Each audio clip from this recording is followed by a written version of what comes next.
25 heures de direct sur les 5 continents avec Intelsat.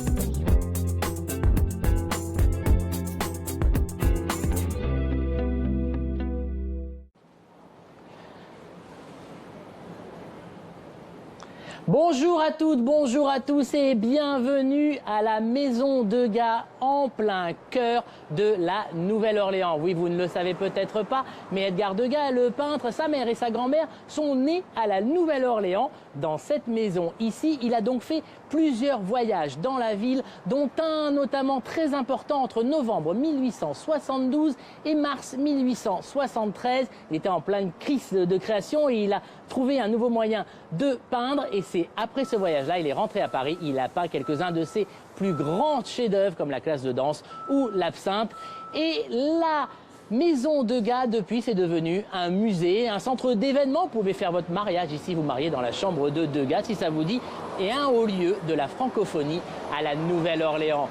C'est que la Nouvelle-Orléans est un des hauts lieux du français en Amérique. C'est un peu normal, vous allez me dire, hein, ce sont les Français qui ont créé la ville il y a maintenant presque 300 ans. D'ailleurs, à partir de janvier 2018, on va fêter le tricentenaire de la ville. Il va y avoir des fêtes tous les jours. Et vu comment ils font la fête ici, je vous conseille un petit voyage à la Nouvelle-Orléans. Ça devrait être quelque chose. Mais le français n'a pas connu que des jours heureux ici. Il a d'abord été accepté, ensuite il a été rejeté, puis accepté de nouveau. Où en est-on aujourd'hui avec le français à la Nouvelle-Orléans? On a monté un petit sujet là-dessus. Regardez ça.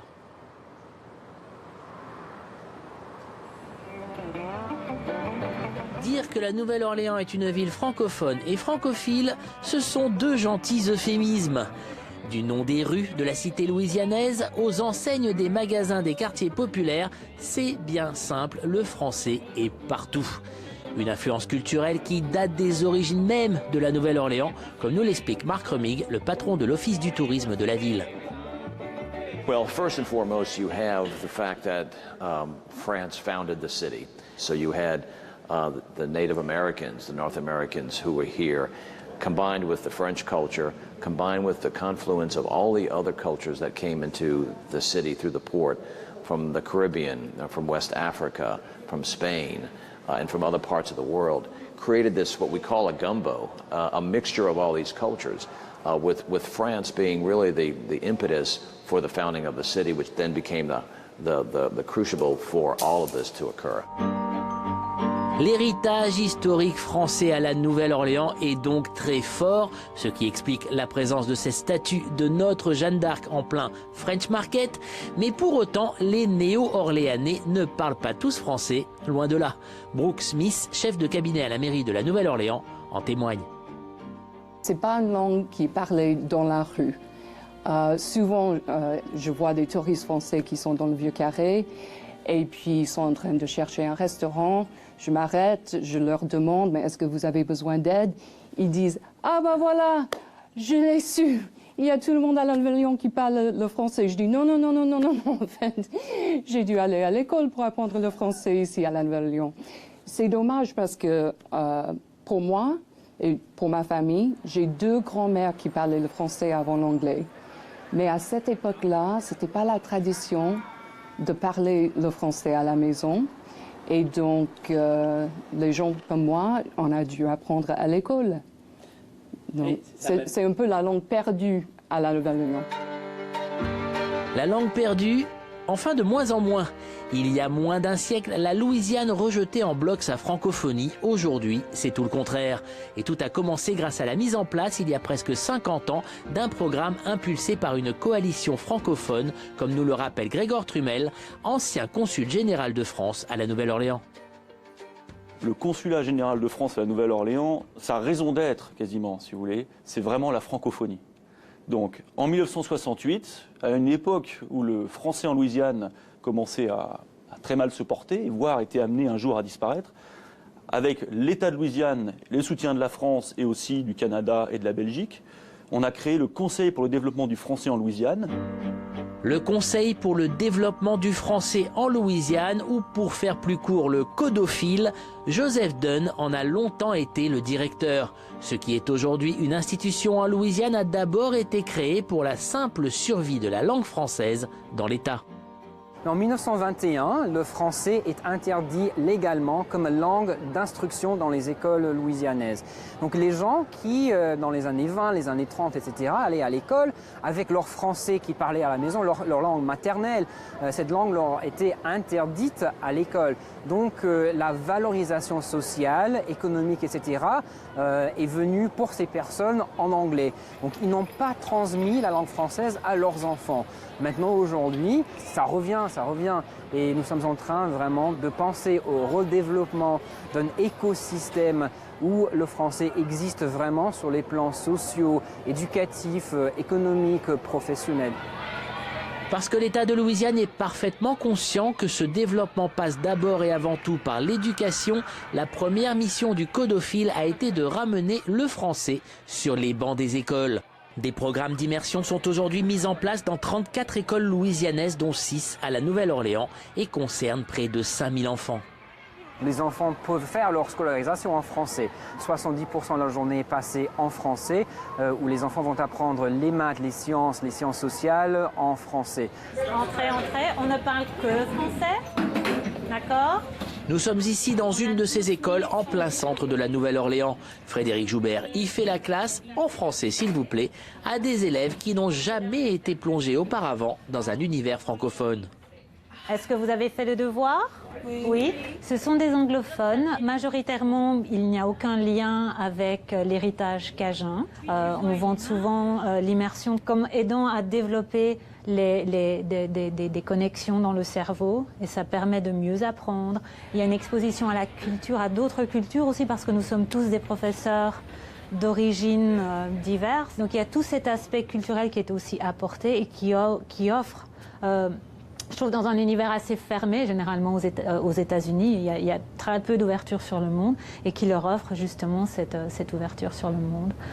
C'est avec des textes originaux, avec des chansons originales, avec ce que nous sommes. On n'a pas la même façon d'appréhender les enfants qu'un professeur américain, et on apporte notre culture dans la classe. Une méthode différente pour une éducation dans une autre langue, histoire de redonner le goût du français aux jeunes Louisianais, et visiblement, ça marche. Juste avoir une autre langue, c'est juste différent, tu peux comparer les différences. Je veux voyager à des autres pays pour parler français, pour utiliser que je apprends à l'école. Oui, j'aime parler le français, c'est bien.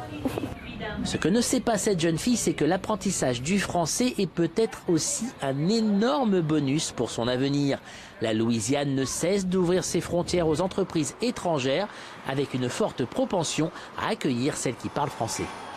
Ici en Louisiane, nous avons à peu près 2 milliards de dollars d'investissement des entreprises françaises en Louisiane, qui représentent à peu près 2000 emplois pour nous et nos résidents. Donc, ça fait vraiment, c'est une activité qui est importante, c'est pas juste au niveau de la couture. Donc, même dans le business, l'influence française marque la Nouvelle-Orléans, et les quelques 10 millions de touristes qui visitent la ville chaque année le savent. En tous les cas, Marc Remig en est persuadé.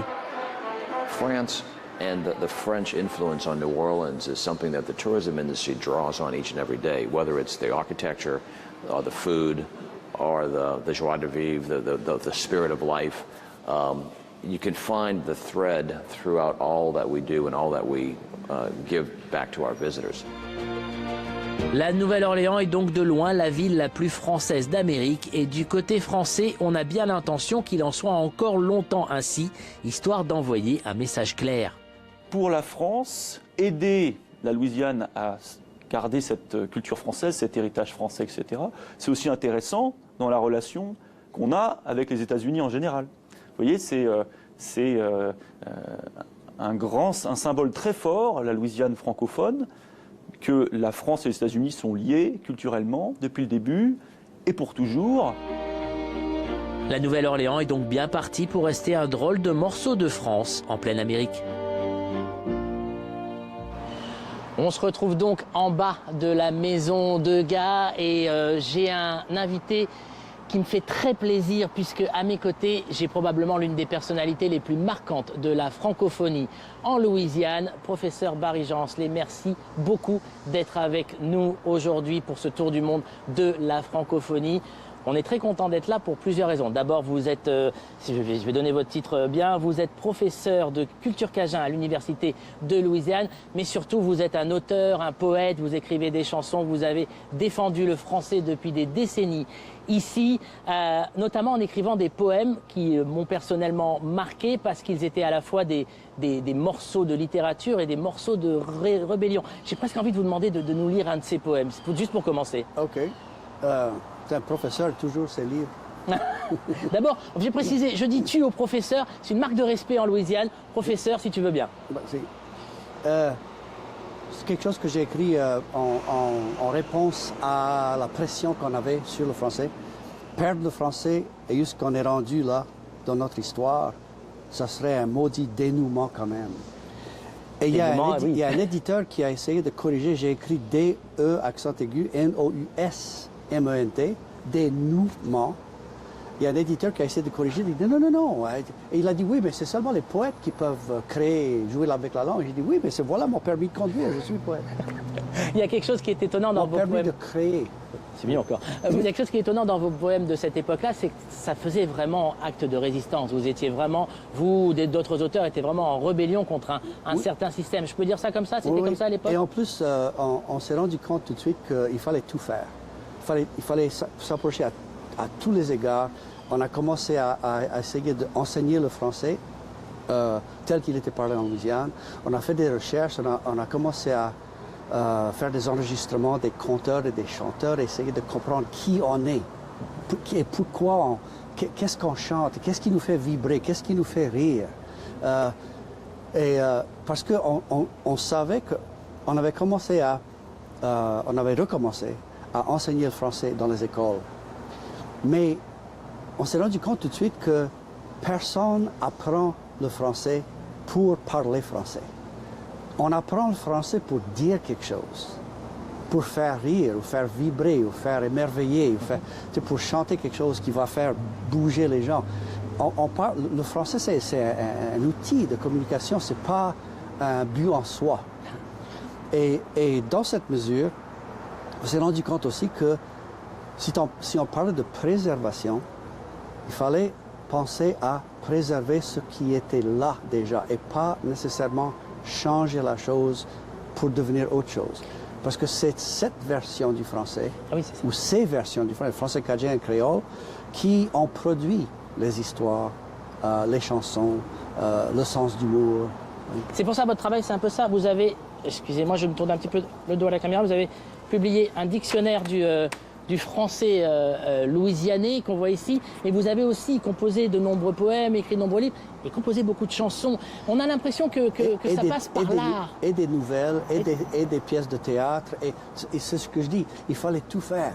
Il fallait tout faire tout de suite. Ouais. Parce que quand on a commencé tout ça, on se promenait dans les bibliothèques et on ne nous voyait pas.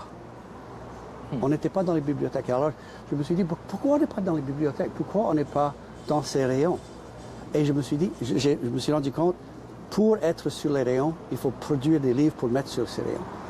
Hein? Et des chansons, d'autre allait le faire. Énormément de chansons. On sait que la musique, vous composé des chansons avec Sam Broussard, me semble-t-il, avec Zachary Richard aussi, vous avez travaillé. Oui. C'est le vecteur musique, le vecteur chanson a été extrêmement important. Très important. Même pour nous en France, on a eu le cajun grâce à ça. D'ailleurs, ce n'est pas seulement de la chanson, c'est de la poésie chantée. Hein? Et dans cette mesure-là, c'est une poésie qui est très, très bien consommée. C'est-à-dire que les gens écoutent la poésie. Pas beaucoup de personnes vont acheter un recueil de poèmes. Mais beaucoup de gens écoutent la poésie quand on chante. C'est une façon d'atteindre la foule. On a vu dans le sujet là que le codophile, depuis maintenant presque 50 ans, je crois qu'ils vont fêter leurs 50 ans bientôt, aide l'immersion du français. Dans les universités, au niveau officiel, on en est où là-dessus? Est-ce que ça fait partie de, j'ai envie de dire, de la culture et presque de la pop culture des Louisianais aujourd'hui? De plus en plus, les étudiants d'immersion arrivent à l'université en ce moment, et puis ils étudient, puis ils ont déjà la langue, donc ils étudient dans la langue. Hein, la littérature et l'histoire et la culture et tout ce qu'il y a. Donc on a amélioré la situation en leur fournissant la langue avant qu'ils arrivent. Et ça veut dire que ce qui en suit, c'est que le français a changé de force, ce n'est plus une arme de résistance, c'est plus quelque chose d'une façon d'être du Louisianais aujourd'hui? D'une certaine couche, oui.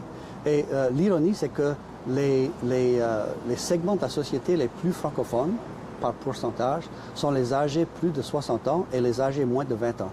D'accord. Donc il y a un renouveau. On parle français dans la rue à la Nouvelle-Orléans? À la Nouvelle-Orléans, j'en sais rien. Moi, j'habite à Lafayette, mais on parle français dans les cafés et les rues là. Professeur, merci beaucoup d'avoir été avec nous. Le professeur Barry-Jean Ancelet défend la langue française à travers l'écriture. Mais il y a d'autres façons de la défendre. On a trouvé un cinéaste qui fait des films en français ici à la Nouvelle-Orléans. Regardez ça. Professeur, vous ne le savez peut-être pas, mais il existe un cinéma francophone louisianais et le plus grand représentant en est cet homme, le réalisateur Glenn Pitre, qui nous accueille chez lui dans son petit studio de la Nouvelle-Orléans. Ça, c'est notre petit studio à côté du Vieux Carré de la Nouvelle-Orléans. C'était une maison de pompiers qui était tout foutu, tout ruiné. Et la ville a vendu et on l'a acheté et tout arrangé. On a commencé à faire des séquences ici et c'est plutôt une base pour quand on fait des films on peut tourner ici et là-bas. C'est comme Warner Brothers Cajun ici. Je ne sais pas si c'est Warner Brothers. Je crois pas, je souhaite que ça ne va pas être aussi gros que ça parce qu'on aime faire des petits films et notre petit endroit ici. Et on trouve que j'ai fait ça il y a longtemps, je fais des films en Louisiane, il y a plus que 30 ans. Voire même un petit peu plus depuis la fin des années 70, Glenn Pitre tourne des courts, des documentaires, des longs métrages de fiction, des films destinés à une sortie nationale, d'autres au réseau universitaire local, d'autres même juste à la télévision, des gros budgets, des films fauchés. Glenn ne s'est jamais arrêté. Tu fais des films assez longtemps, tu arrives avec beaucoup des affiches. En tout, combien de films as-tu fait? Je sais pas, 30, 40, quelque chose comme ça. Point commun de l'œuvre de Glenn Pitre, la passion pour la Louisiane et un attachement sans faille à ses racines acadiennes, et ce, depuis le tout début. Quand moi j'ai commencé à faire des films en français, en cajun, on dit. Je voulais faire des histoires que j'étais élevé avec. Et c'était des histoires qui étaient contées à moi en français. C'était dur à imaginer à le faire en anglais. Et aussi parce qu'on voyait, même dans le temps, on voyait que chaque année, il y avait moins de français. Ça fait que c'était une espèce de bataille pour ne pas laisser échapper l'héritage. Le cinéma, c'est à la fois c'est un moyen de préserver, mais aussi de créer des rêves. Ses premiers films, Glenn Pitre les tourne en français, comme ce 8 piastres et demi entre documentaire et fiction, histoire locale et familiale. Ça, c'est mon père.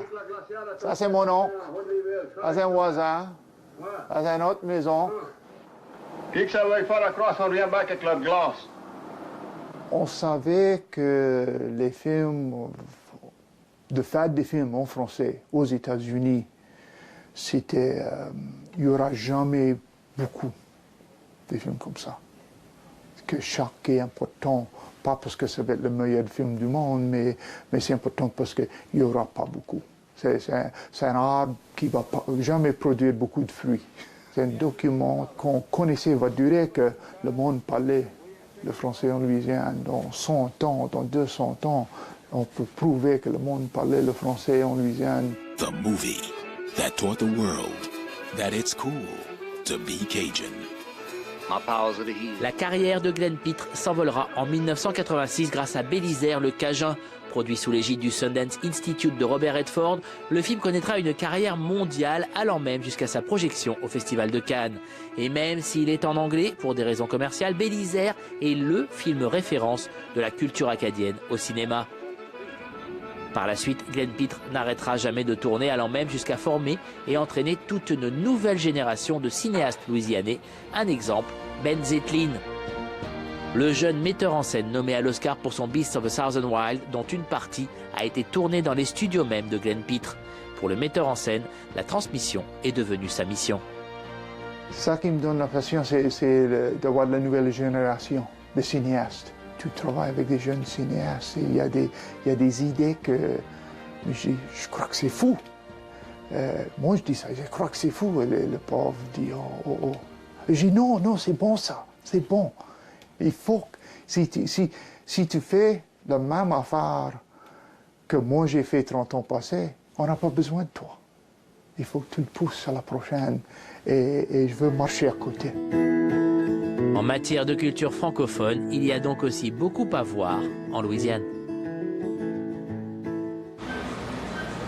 Glenn Pitre n'est pas le seul cinéaste qui parle français à la Nouvelle-Orléans. J'ai à côté de moi Austin Hallward. Austin fait partie de cette génération de jeunes techniciens qui a explosé en Louisiane le jour où l'État a donné des ristournes d'impôts, si vous voulez, pour les productions hollywoodiennes pour venir. C'est dans les années 2000, c'est ça à peu près, Austin?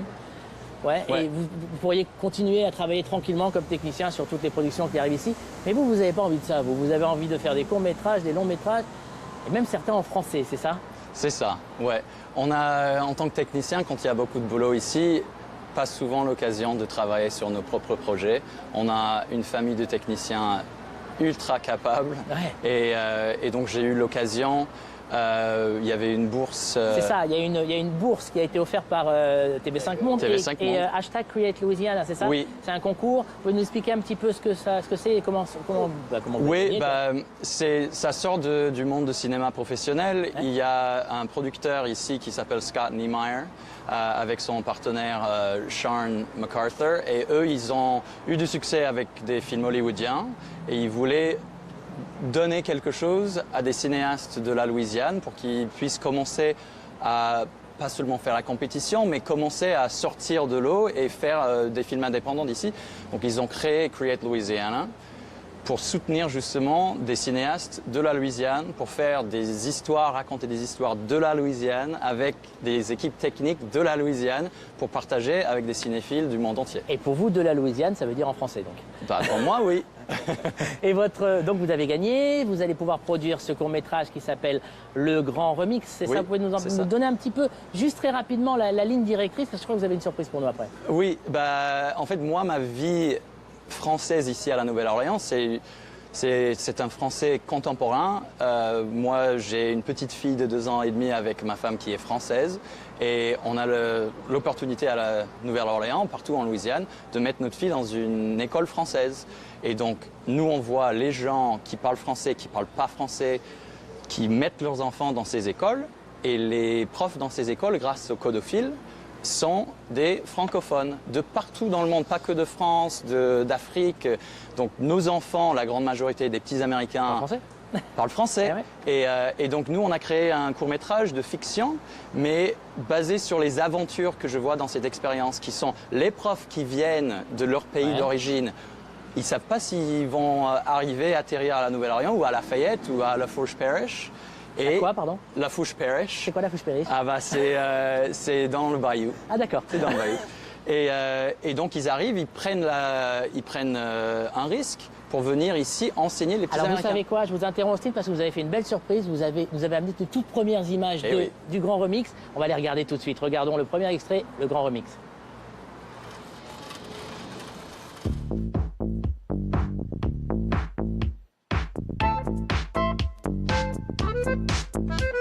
Bonjour mesdames, bonjour messieurs. Thank you so much for joining us today.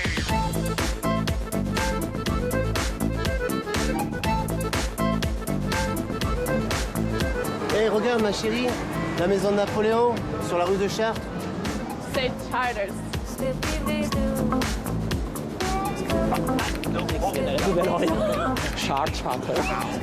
J'aime bien parce que vous mélangez les deux mondes, vous faites la rencontre entre les deux mondes.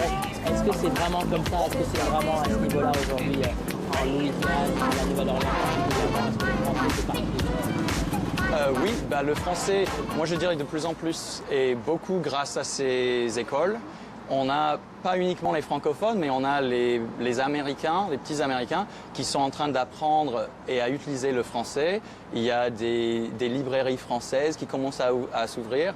Et donc, on a vraiment un mélange des deux langues depuis très longtemps et des deux cultures. Et notre projet, ça essaye de vraiment creuser et explorer ce mélange, ce grand remix. Un mélange qui est vraiment partout, on va le voir dans un instant. D'abord, merci Austin, merci de nous avoir donné ces images en exclusivité. Le cours sera bientôt fini, il passera sur TV5 Monde, on vous rassure.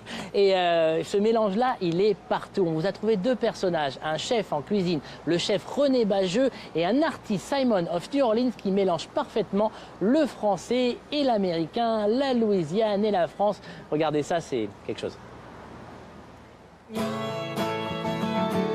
Ils sont le sel de ce qui fait la Nouvelle-Orléans un endroit si attaché à ses racines francophones. Ils offrent à la ville ce qui la rend unique. Ils sont musiciens, chanteurs, artistes, chefs. Ils sont plus que talentueux. Ils sont profondément néo-orléanais. Comme on parlera musique plus tard, nous avons décidé de vous présenter deux de ces personnages si uniques, si franco, si louisianais.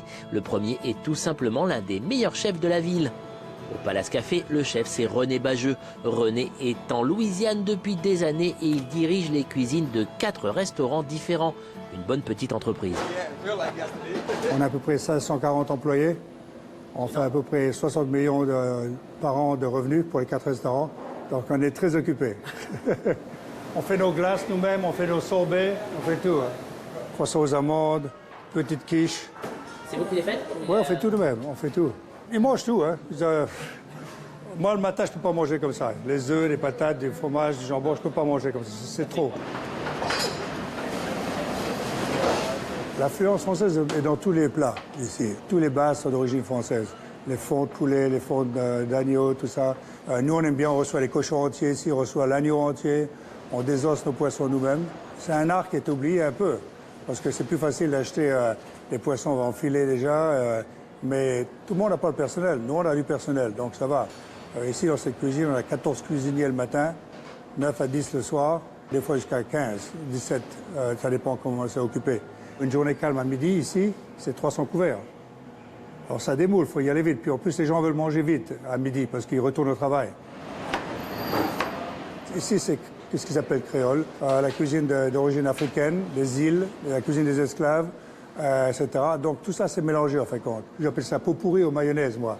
C'est pratiquement 4 cuisines différentes en même temps. Aussi, ils mangent aussi des choses différentes ici en Louisiane que n'importe où aux États-Unis, parce que quand les Français sont arrivés, les Acadiens, tout ça, les Espagnols, ils ont mangé ce qu'il y avait, hein. Et donc tout ce qui bougeait, ils mangeaient, ils cuisinaient, hein. Donc ils sont arrivés à faire des ragoûts même de ratons laveurs, des ragoûts de trucs comme ça. Mais ils ont mangé ce qu'il y avait. C'est comme ça que ça a débuté. Il y a beaucoup de sangliers, des problèmes avec les sangliers. Donc moi, j'en achète à peu près entre 50 kilos et 100 kilos par semaine. La poitrine, on fait du lard fumé avec, que les gens adorent. Et on fait des viandes sèches, des jambons, tout ça avec le cochon sauvage, sanglier. Parce que c'est une nuisance ici, ils font beaucoup de dégâts. Donc plus on en mange, moins ils font de dégâts. C'est les soupes qui sont en train de chauffer là maintenant. Une soupe aux haricots noirs. Inspiration comme plus espagnole. Ça, c'est la soupe, ça, c'est la gombo, la soupe de tortue. Quand j'étais apprenti en France, on faisait la soupe de tortue. C'était tout le temps consommé, avec quelques petits morceaux de tortue dedans. Ici, on fait une soupe de tortue, on se sert de 30 kilos de tortue pour faire la soupe. Ça, c'est la base de tout. Après ça, on rajoute des fruits de mer, crevettes, quand il y a la saison des écrevisses. Tous les Français disent, la tortue, ça. Donc on va commencer à faire des fromages aussi bientôt. J'aime bien faire beaucoup des choses nouvelles. Il faut s'amuser. Du moment qu'on est plus excité, c'est le moment de se mettre à la retraite. Pas question de retraite donc pour le chef René Bajeux et pas de retraite non plus pour un autre personnage haut en couleur de la Nouvelle-Orléans. Bonjour et bienvenue à la Nouvelle-Orléans, dans ma boutique, Simon of New Orleans. Simon Hardevelde, depuis 30 ans à la Nouvelle-Orléans, devenu très vite une figure de la ville tout court. Ici, tout le monde aime et reconnaît Simon of New Orleans, un nom qui lui va parfaitement bien, la ville fait partie de lui.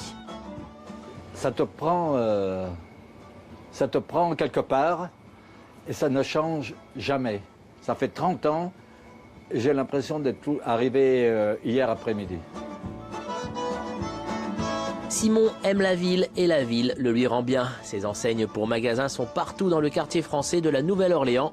Et dans son atelier magasin, il peint à la commande et toujours à la française. Je peins tout sur du bois, peinture à l'huile. Quand j'ai commencé, je ne savais pas que ça allait marcher comme ça. Je me suis dit, comme je suis français, je vais peindre un peu comme Gauguin, la peinture à l'huile. J'en invente, mais la plupart du temps, c'est les gens qui viennent et me disent « Oh, ma mère, elle dit tout le temps Thank you, Jesus. Ma grand-mère, love, red bean and rice. » Et je fais les signes qu'on me demande. Son atelier est évidemment un endroit unique ici que les Néo-Orléanais connaissent bien. Petite visite guidée. J'ai construit tout ça, c'était un parking ici. Allô, Simon? La guillotine. Ça, c'est pour quand je vais dans les écoles. Ils font voir la guillotine, les gamins, ils aiment bien ça. Ils sont tous en photo, voilà. Ils sont tous comme ça, en train de faire des photos. Après ça, ça c'est un festival. Quand je fais des festivals, je fais le poster. This was Greek festival. And people just come to eat. Ici, il faut les voir manger. Hein. Ils aiment manger. Hein. So, je peins les hot dogs. Tiens, pour Thanksgiving, I do like a turkey. You see? Christmas, je fais un sapin de Noël forme de hot dog. Et tout. Sapin de Noël. La vie en rose. Bon, vaudou. Ça se vend très bien. Vous y croyez pas, hein? Pas du tout. Je fais comme les vaudous, la vaudou doll. Je mets tous les gris-gris. Vaudou one side like this. Et hop. Celui-là, je l'ai fait pour la Nouvelle-Orléans, pour la Bastille Day cette année. Ça se vend bien. Tout le monde a quelqu'un dans sa famille ici qui est français. Comme, voilà, je fais des petits signes en français comme ça, ce qui est manger tout, buvez tout, assez facile. Laissez le bon temps rouler, toi. And this don't go fast, hein, c'est presque tout vendu à l'avance. Ouais, je me plains pas, hein, le business is very good. Et ça, quand je vends une peinture, tiens. La cloche sonne donc souvent dans le jardin magique de Simon à la Nouvelle-Orléans. On adore les gens pas comme les autres.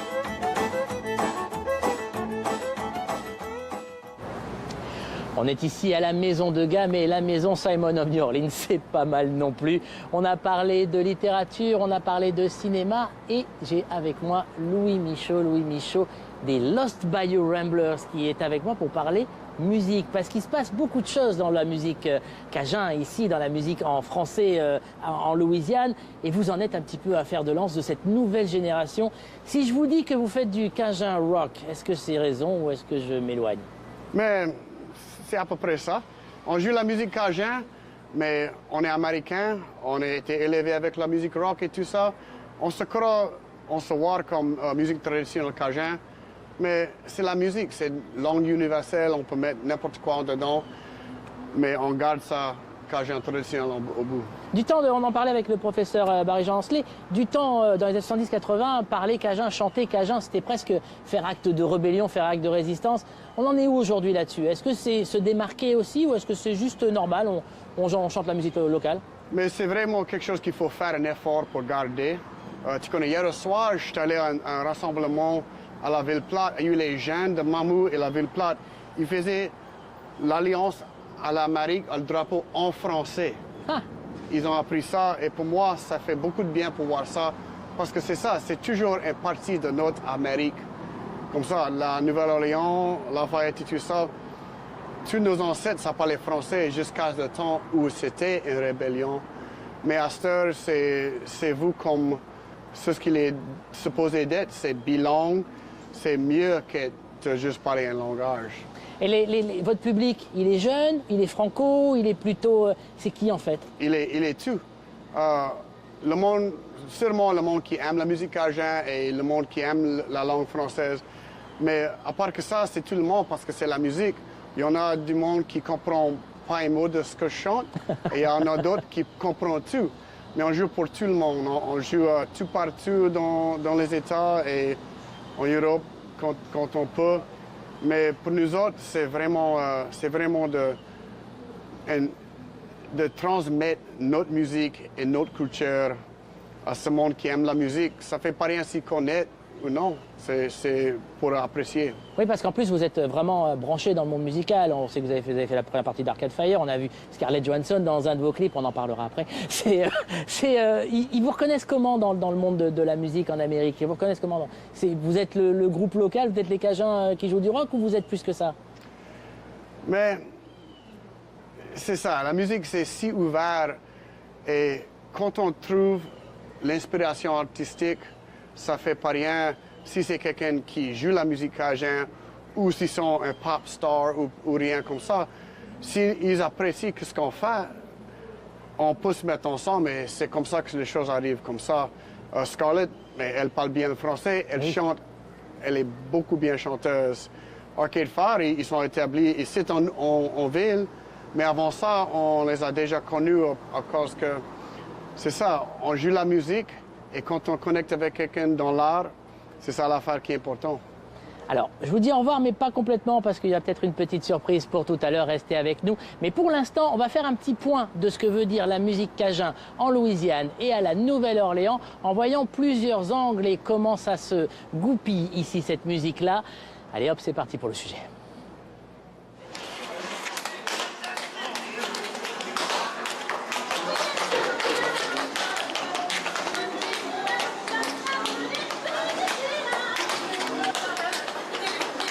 Ce fascinant jeune homme qui s'éclate comme un fou dans les rues du Vieux Carré est une preuve de plus de ce dont on se doutait déjà.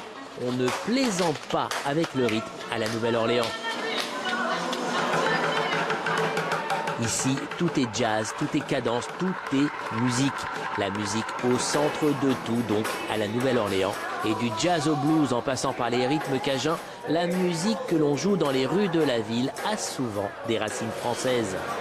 Ce n'est donc pas un hasard si l'un des musiciens les plus appréciés de Louisiane chante aussi en français. Zachary Richard est ici en pleine répétition de son concert du soir, un concert de charité pour la défense de l'éducation musicale dans les écoles de Louisiane. Le musicien connaît une carrière exemplaire depuis près de 50 ans, dont la plus grande partie en chantant en français dans la plus pure tradition louisianaise. Je suis un auteur francophone et fier de l'être, mais la musique que je fais, je pense, résiste d'être catégorisée. Je ne suis pas un musicien traditionnel, je ne suis pas un musicien de ci. On peut plus facilement dire ce que je ne suis pas que ce que je suis en fait.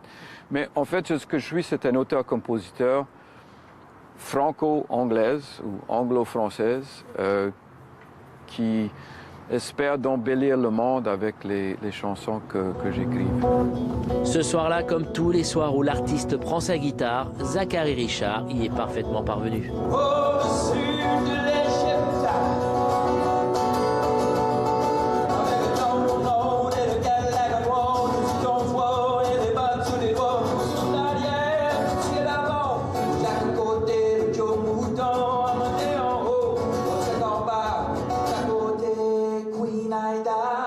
La Nouvelle-Orléans, capitale de la musique cajun donc, mais aussi et peut-être même surtout capitale du jazz en Amérique. d'Armstrong à Gillespie, toutes les légendes du jazz sont passées par ici. C'est bien simple, le jazz est partout dans la ville et il est de coutume de dire qu'il n'y a pas un seul mauvais musicien de jazz professionnel à la Nouvelle-Orléans.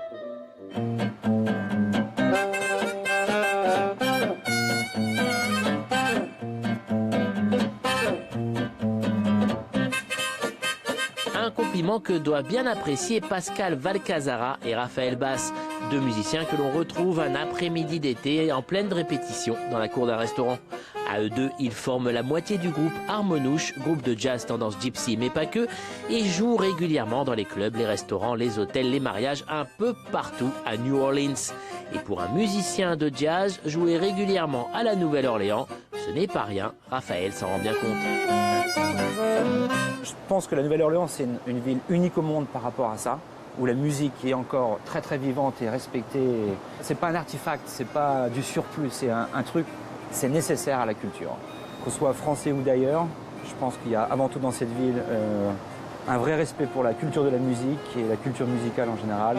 J'adore Paris au printemps, j'adore Paris à l'automne, j'aime Paris l'été quand il fait chaud en crevé. Pascal et Raphaël font aujourd'hui partie du paysage musical de la Nouvelle-Orléans et même s'ils pourraient rentrer en France ou jouer du jazz n'importe où dans le monde, c'est ici qu'ils ont envie d'exercer leur art.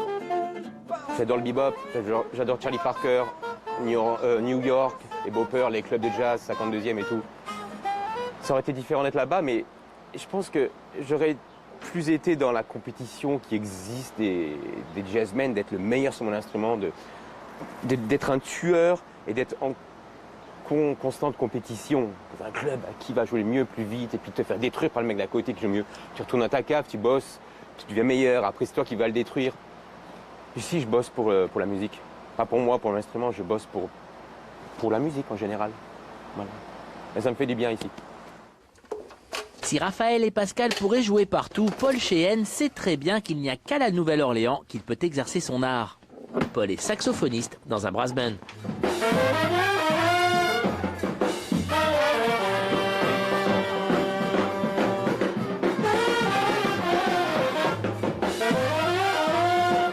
Débarqué de Normandie il y a à peine 10 ans pour poursuivre des études de sociologie et de musique en Louisiane, il est aujourd'hui l'une des figures marquantes d'un des quartiers les plus populaires et les plus difficiles de la Nouvelle-Orléans, Trémé. Il y dirige même le théâtre local. Et personne ici ne conteste la légitimité de ce Frenchie aussi néo-orléanais que n'importe lequel d'entre eux. D'autant plus que quand tous les mercredis soirs, le TBC Brass Band joue dans la salle communautaire du quartier, l'homme au saxo, c'est lui. Un honneur qu'il a acquis en bossant sa musique à la fac de la ville. Il y avait 5 ou 6 gars de mon âge qui sont des acteurs principaux de la Nouvelle-Orléans. Et donc j'étais vraiment en contact avec eux. Ils étaient intéressés, comme je disais avant, de ce français. Mais c'est qui ce mec-là qui est tout seul devant au saxophone et il prend des solos avec nous, quoi. Et il parle presque pas anglais, mais il comprend la musique et il joue, quoi. Les choses se sont faites en fait vraiment naturellement parce qu'on passait notre temps ensemble, si tu veux. Et un soir, Edward, il m'a juste demandé est-ce que on a un concert là sur Frenchman Street, est-ce que tu veux venir jouer avec nous? Et les choses se sont passées juste naturellement en fait. Aujourd'hui, Paul est partie prenante de cette fabuleuse fanfare adorée par les locaux. Ici, tout le monde connaît le TBC Brass Band et son Frenchie. Il y a une chose qui est vraiment très belle dans cette communauté, dans cette ville, c'est que c'est des gens qui sont très curieux, qui sont très accueillants, qui ont toujours une soif d'apprendre. Je pense que si on prend l'exemple du jazz ou de toutes ces musiques, c'est une musique d'ouverture, c'est une culture d'ouverture et c'est des gens qui ont toujours envie d'apprendre et qui ne vont pas fermer les portes.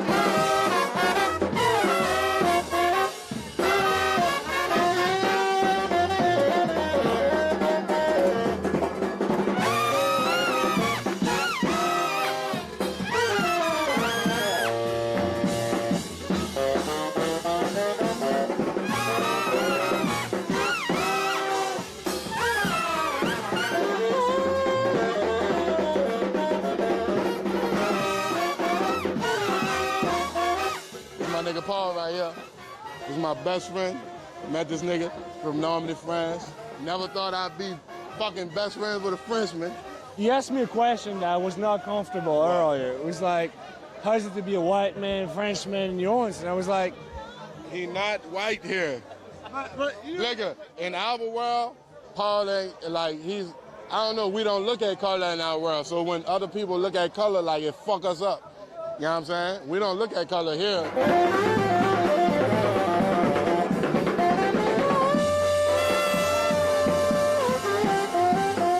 New Orleans is a country on its own. This is how we feel. We blocked off from everything. And this is how people like Paul come here, meet good friend. He at home. So anybody come here and you on your real stuff, you right at home. Et il n'y a rien de plus authentique que la passion de Zachary, Raphaël, Pascal et Paul pour leur musique et donc pour la Nouvelle-Orléans. Je sais pas vous, mais ça me donne une pêche le TBC Brass Band, moi. Et la pêche, il n'en manque pas au Canada, en Alberta, à Plamondon. La prochaine étape de notre tour du monde de la francophonie. Ça va bien en Alberta, à Plamondon? Effectivement, on est en Acadie du Nord, à Moncton plus précisément. Et ce soir, on s'intéresse à la présence d'Acadiens partout au Canada, mais plus précisément en Alberta. Et aussi à des artistes et des produits de chez nous, mais qui se promènent partout dans la francophonie. Méchante soirée, ça s'en vient dans quelques instants.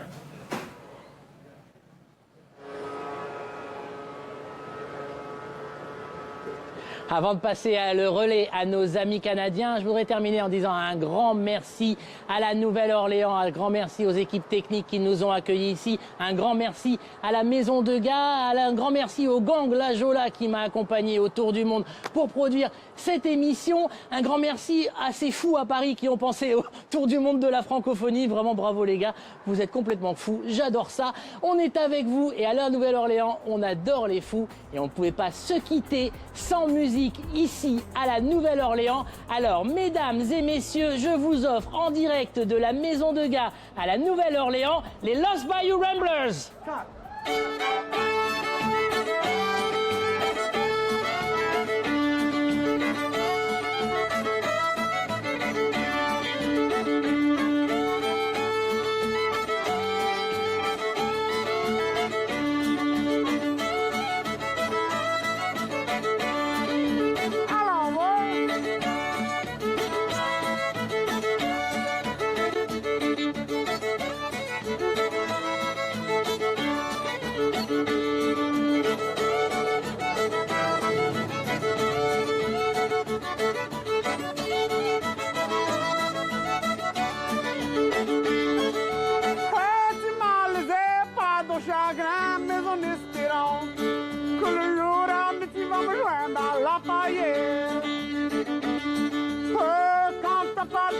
Pour t'en aller dans Grand Mexique, je croyais c'était toi, j'en